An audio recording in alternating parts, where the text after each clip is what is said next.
Welcome to The Explainer. Today we're digging into John Adair's classic, The Art of Creative Thinking.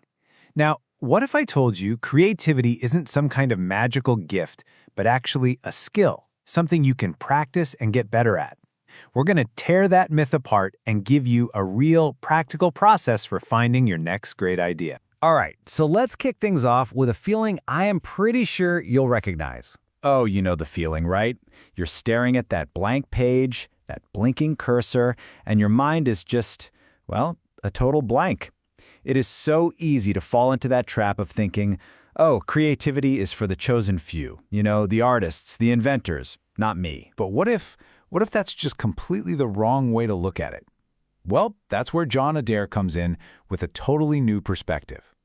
See, he says creativity isn't about conjuring things out of thin air. It's about bringing something into existence that's actually useful or beautiful or, significant. So here's the big takeaway. We're not magicians. We're more like connectors. Think about it. The raw materials, the ingredients for your next big idea, they're literally all around you. It's your experiences, what you've read, the weird things you notice.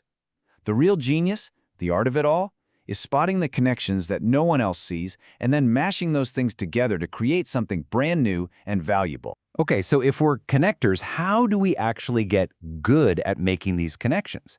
Well, Adair says the secret is tapping into this incredibly powerful and usually ignored part of our brain. He calls it the depth mind. And you can think of it like this silent, creative engine that's always running in the background.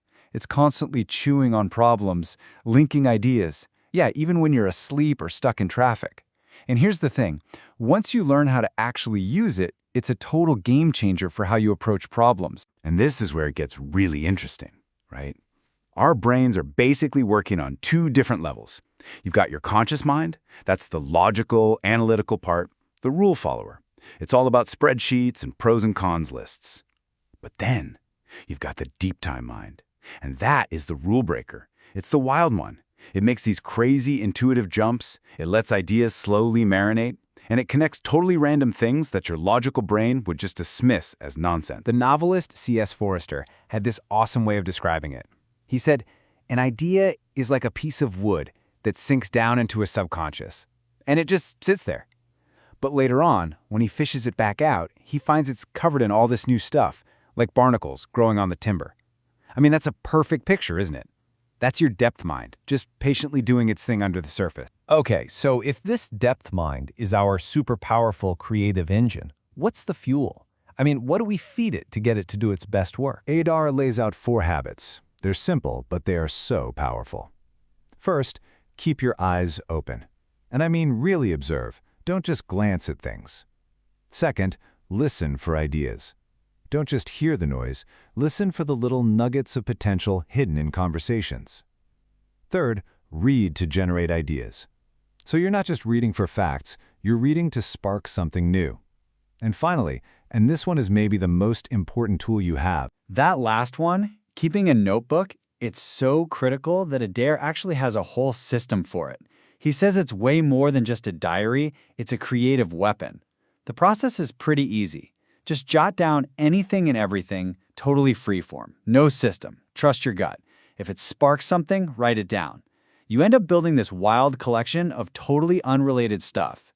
And the magic happens when you flip back through it later. Adair calls it a kaleidoscope effect, where all of a sudden these new patterns just snap into focus. All right, so you're collecting your raw materials, you understand this whole depth mind thing. Now for the big question. How do you actually do the creative work? Let's do a quick exercise, a real classic. You see these 9 dots on the screen? The challenge is simple. Connect all of them. But you only get 4 straight lines, and you can't lift your pen from the paper.